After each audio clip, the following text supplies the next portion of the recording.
na kingine hatuwezi kutoka katika kusimamia maslahi ya nchi au serikali iliyoko katika utawala. BAKWATA hatuwezi kuondoka hapo.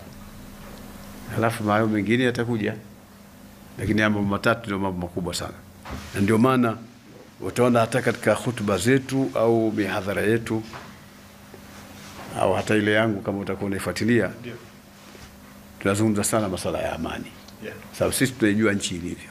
Tunazungumza sana masuala ya amani na uzalendo, watu kujenga uzalendo. Sasa akili ya watu wengi wanafikiri labda sisi ni vibaraka, yaani serikali inatutumia, nendeni huko mkasema hivi. Sisi hatutumiwi na serikali. Sisi wenyewe tunajua umuhimu wa kutengeneza jamii ambayo inajua umuhimu wa kuwa mzalendo katika nchi yako, na hayo ni mafunzo katika dini, kwamba mtu na Muislamu kamili ni yule ambaye ana uzalendo wa nchi yake.